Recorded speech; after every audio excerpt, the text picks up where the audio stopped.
Hello अस्सलाम वालेकुम वरहमतुल्लाहि वबरकातुहू।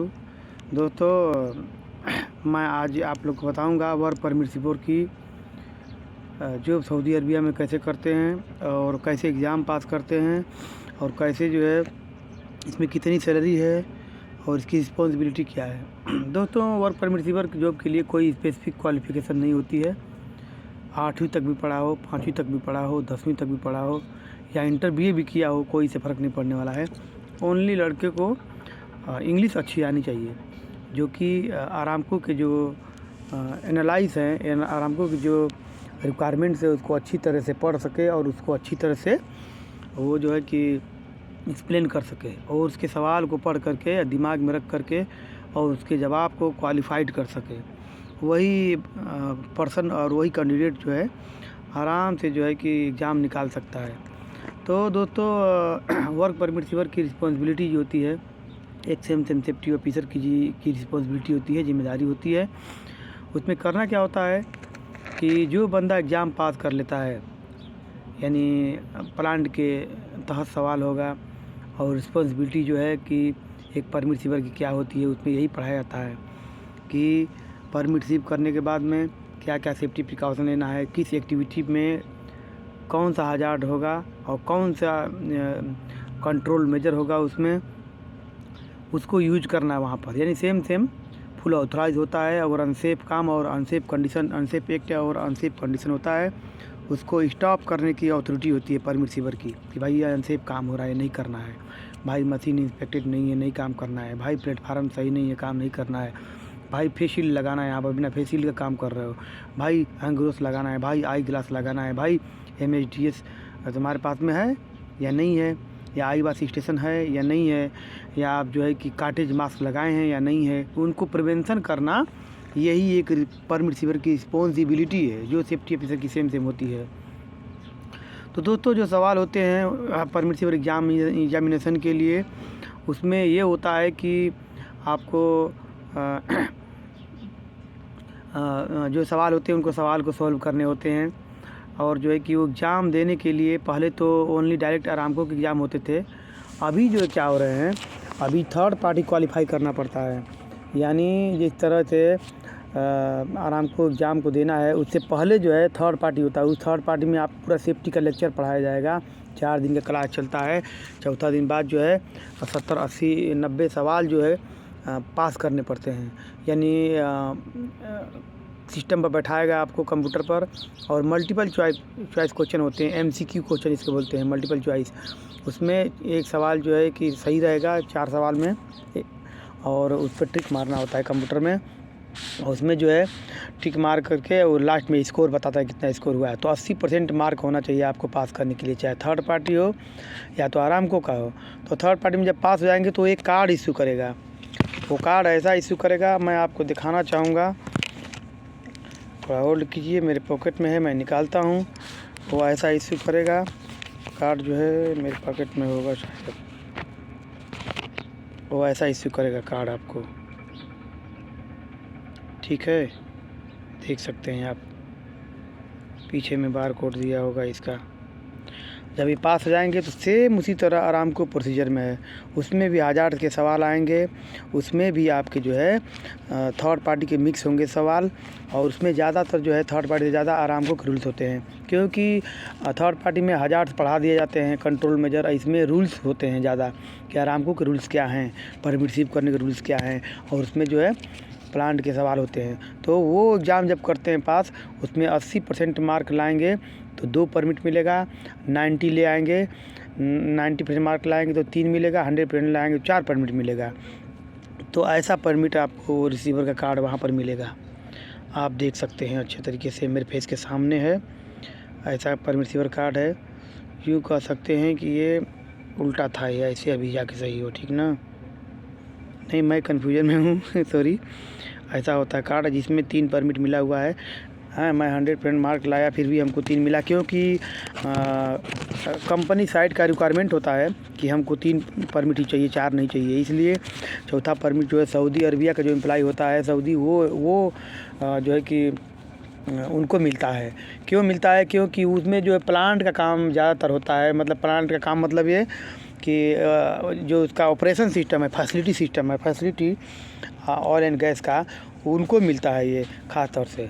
और दूसरी बात यह है दोस्तों कि उनको इसलिए मिलता है कि उनको हर एक बारे में पता होता है। ये स्पेसिफिक परमिट होता है, बहुत स्ट्रिक्ट परमिट होता है। इसमें लिमिट टाइम, स्पेसिफिक टाइम होता है कि 1 घंटा के लिए परमिट इशू हो रहा है, 2 घंटा के लिए परमिट इशू हो रहा है, ठीक ना। और एक बात और है कि कोई भी वर्क परमिट रिसीवर बन सकता है, बस आदमी पढ़ा लिखा होना चाहिए। मैं तो अल्हम्दुलिल्लाह अल्लाह के फजल करम से निवोश IGC सर्टिफाइड हूँ सऊदी अरबिया से, ग्रीन वर्ड से। और इसके बाद में IO सर्टिफाइड हूँ, और जो कि industrial safety diploma, management safety diploma भी 1 ईयर डिप्लोमा है हमारे पास में। अल्हम्दुलिल्लाह मैं सही हूँ। मैं सेफ्टी ऑफिसर भी काम करता हूँ और कर भी सकता हूँ। तो कंपनी के ऊपर डिपेंड करता है। सैलरी अगर हमको सेफ्टी ऑफिसर का नहीं देगा तो मैं परमिट रिसीवर में क्यों काम करूँगा, ठीक है।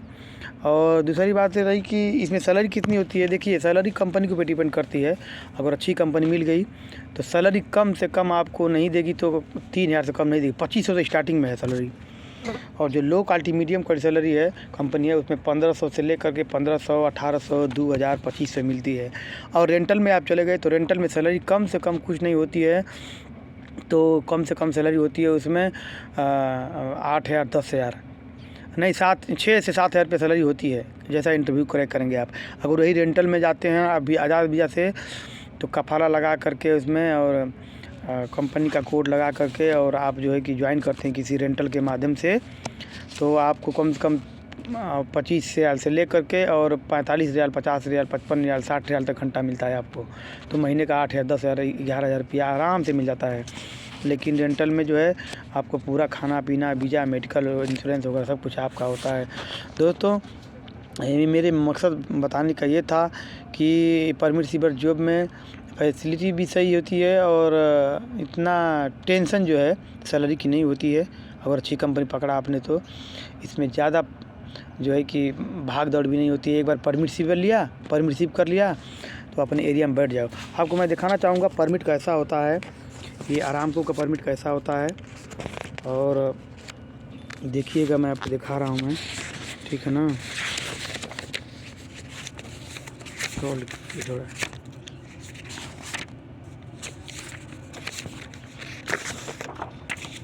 ये देखिए, आपको दिखाता हूँ मैं परमिट कैसा होता है आरामको का।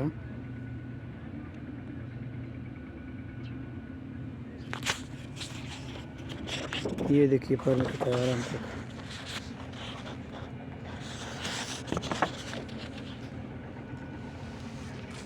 देख सकते हैं ऐसा होता है परमिट, या यूँ कह सकते हैं ऐसे होता है। देखिए,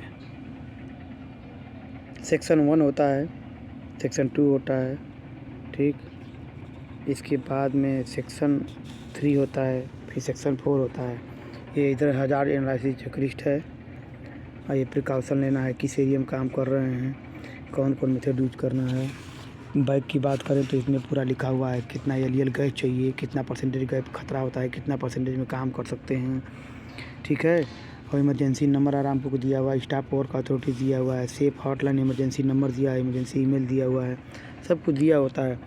तो दोस्तों, ये कहने का मतलब ये था permit receiver is a legal document for the prevent the incident, and permit receiver is a communication system, you can tell, and this is a work permit for the prevent the incident. And if you are certified by Aramco, you are authorized to receive the work permit.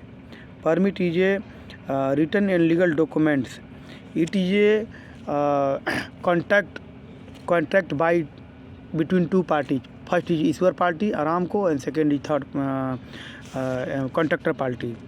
So if you will follow the instruction of the safety rules, then they will issue to you permit. Better if you will be certified by IOS and OSHA, then you can better understand what is the requirement and what is the work permit system, what is the safety. It is better for your life. I am right now working in Osmania Ghost 10 in Aramco project. You can see there is a cable yard area, and there is a working area substation. Now my company preparing and there is work construction work ongoing. This is a high voltage power station building, 115 kV and 13.8 kV switch gear room, and this is a gantry area. They are cable pulling from the transmission line, and they will connect in substation inside and inside working. Also the termination and grinding cable tray, detecting HVAC, every work related what is requirement inside the substation building. So I hope you have understand my all explanation. If you have any problem, you can contact me in my description list, and you can send your email ID or like this WhatsApp, then I will reply you anything. Okay, thanks a lot of. My name is Mohammad Sharafat. I belong from India, and now working in Saudi Arabia, in Saudi Aramco with Alpnar Construction Company. Okay, thank you a lot. Bye bye. Take care.